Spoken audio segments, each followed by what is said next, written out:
وليها معنى حلو جدا. طبعا. مجدي لان هم حبك نار للسينما بالتحديد يعني. اه لان السينما فن راقي جدا وصعب جدا في تمثيله وفي اداء الشخصيات اللي احنا بنلعبها، فهي حبك نار بجد للسينما يعني. برافو.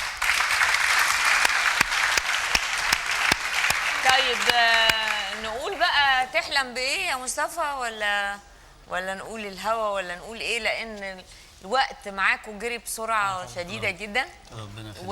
واسمحوا لي بقى ان انا اقول لكم حبكم نار. لا الحقيقه حبكم نار جميله، نار مش بتلاسع لكن نار. ايه ده؟ مفيش اي حاجه، مفيش اي حاجه.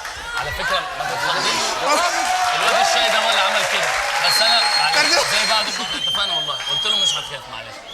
لا انا عايزكم تشجعوا مدام هاله كده سقفه جامده عشان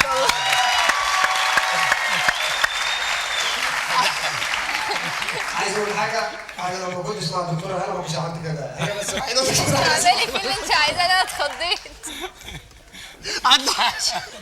والنبي